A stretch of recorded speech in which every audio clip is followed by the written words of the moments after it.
Hi, guys. Welcome to my channel. So before we get started, make sure to hit that like button, also subscribe to my channel. What is financial literacy? So make sure to watch the full video. Managing your money is a personal skill that benefits you throughout your life, and not one that everybody learns. With money coming in and going out, with due dates and finance charges and fees attached to invoices and bills. And with the overall responsibility of making the right decisions about major purchases and investments consistently, it's daunting. You would think that because the stakes are so high that this would be a skill that gets taught in high school, or even before, but that's not the case. Managing your own money requires a fundamental understanding of personal credit and a willingness to embrace personal responsibility. That is, you pay your bills in a timely manner and you don't drown yourself in debt. You accept the fact that sometimes you have to sacrifice immediate demands and desires for long-term gain. You understand the difference between good debt and bad debt.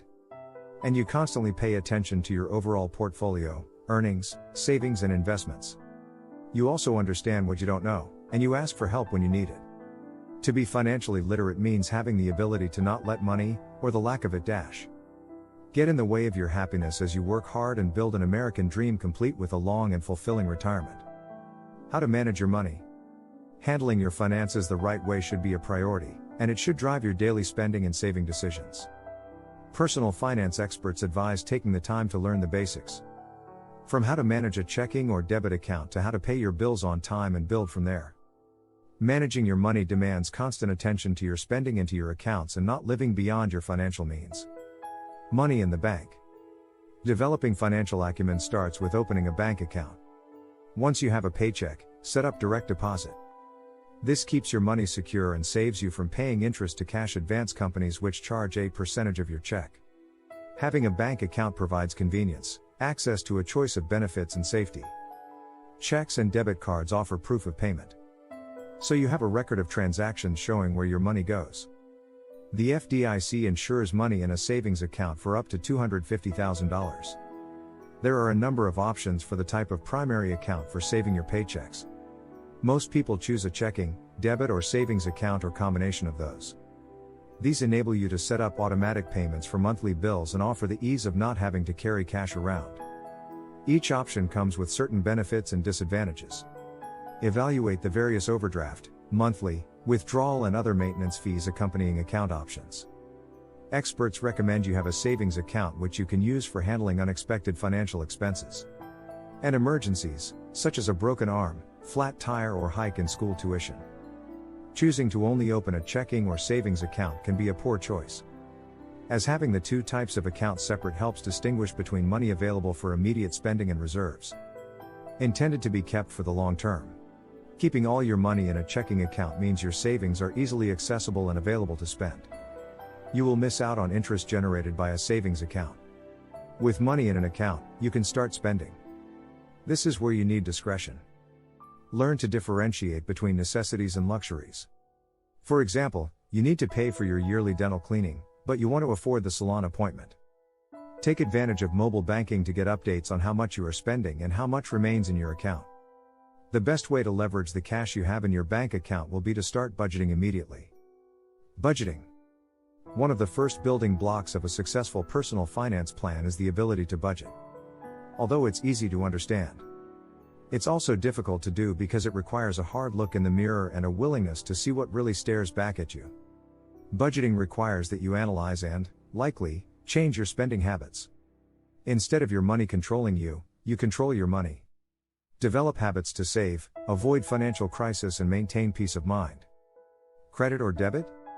In addition to cash and a bank account, most people own some type of plastic, like a debit card, credit card or combination of the two. What you do with these tools has serious repercussions on your ability to establish credit history and to avoid developing a borrowing habit.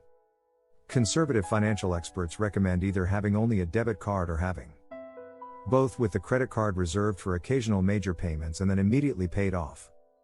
This advice is often given to people who have accrued a large amount of debt. Starting out with one of each card can help you develop responsible spending habits and provide convenience. Consider the rewards offered by both cards, especially if you travel or make large purchases often. The main advantage of only using a debit card regularly is you spend money you already have. Debit cards can be tied to your checking account where paychecks are automatically deposited. Debit cards have benefits like no limit on the amount of transactions and rewards based on frequent use. You have the ability to spend without carrying cash and the money is immediately withdrawn from your account. Because using the card is so easy, it is vital that you don't overspend and lose track of how often you're spending with this account. If you're not paying attention, overdraft fees can drain your account. Some hotels, car rental companies and other businesses require that you use a credit card.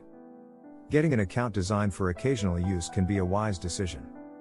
You can establish your credit history and take advantage of the time buffer between making a purchase and paying your bill. Another advantage of using credit is the added protections offered by the issuer. For online shopping and larger purchases, a credit card can be a safer option than a debit card. Relying on a credit card can lead to taking on serious debt. Should you choose to own a credit card, the best method of action is paying in full every month. It is likely you will already be paying interest on your purchases, and the more time you carry over a balance from month to month, the more interest you will pay. Saving. Saving is an essential component of good budgeting.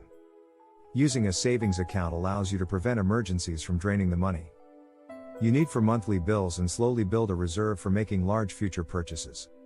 This reserve can be used for car repairs, apartment deposits, unplanned surgeries and other medical needs, and even gathering funds for a home down payment. What do you think of our video? Let me know in the comments section below. If you enjoyed this video, make sure to hit that like button. Also subscribe to our channel before you go.